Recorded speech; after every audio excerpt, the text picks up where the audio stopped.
Dakar, juin 2010. Avenue Malick Sy. Réunis dans la capitale sénégalaise pour les besoins de leurs rencontres périodiques, les oulémas d'Afrique sous la houlette de la Jamaïria libyenne se sont retrouvés ici à la mosquée omarienne.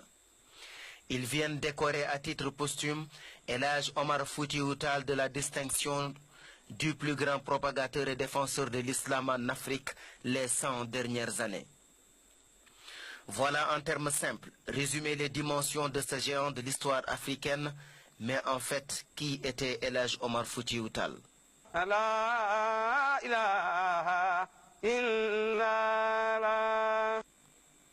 Omar, de Thierno Seydou Tall et de Sokhna Adama Aïssé, est né à Halwar dans le Podor entre 1794 et 1797.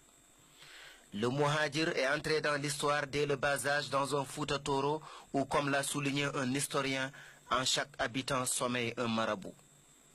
Après son initiation et sa maîtrise du Coran dans les foyers ardents du Toro, il se rend au Fouta Djallon pour étudier le mystique et la science secrète des chiffres.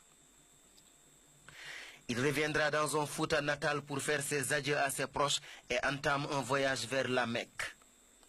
C'est le début de 20 ans de pérégrination.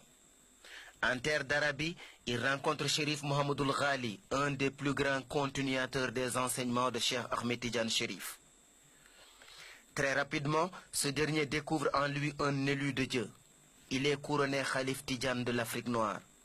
Son séjour en Orient le conduit notamment à Jérusalem où il dirigea une prière à Al-Aqsa. Il fera l'Afrique blanche, notamment Al-Azhar au Caire, avant de redescendre au Soudan central à Sokoto. Il reprend le chemin du Fouta Djallon où il termine en 1845 à Rima où les lance un commentaire de Jawahir al-Mani de Cheikh Ahmed Tidiane Chérif. C'est là l'une des plus prestigieuses productions de l'écrivain Cheikh Omar Foutiyou Tall.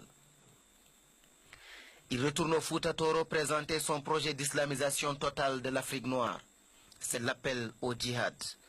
Érudits, aristocrates et foutanké de toutes les couches adhèrent au mouvement. Le Fouta n'était pas le Darul Islam dont rêvait Cheikh Omar Foutiyou Tall. La réforme des mœurs, la revivification de la Sunna et la redécouverte du Coran étaient impératives aux yeux d'El Hadj Omar Foutiyou Tall. Sa guerre sainte se résume en 9 grandes batailles. Il s'agit entre autres des expéditions sur le Bambouk et sur les royaumes Bamana du Ségou et du Karta. Les campagnes de Médine de 1857 contre l'alliance des Khassonké et des Français. La soumission de l'Empire Peul du Massina et la prise de Hamdallaye. Le 12 février 1864 marque sa disparition à Bandiagara, la mystérieuse disparition.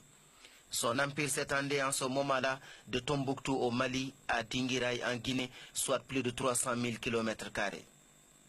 El Hadj Omar, en résumé, c'est d'abord l'érudit doublé d'un soufi, le mystique. C'est aussi le djihadiste, chef politique et stratège militaire. Cheikh Omar, c'est également le Khalif, illustre propagateur de la Tidjania en Afrique noire. L'histoire exceptionnelle à tout égard d'El Hadj Omar sera l'une des plus grandes victimes de l'école de Jules Ferry et de l'historien aux yeux bleus qui, comme l'a si bien dit l'autre, n'a écrit l'histoire de l'Afrique qu'en termes de conquête et de domination.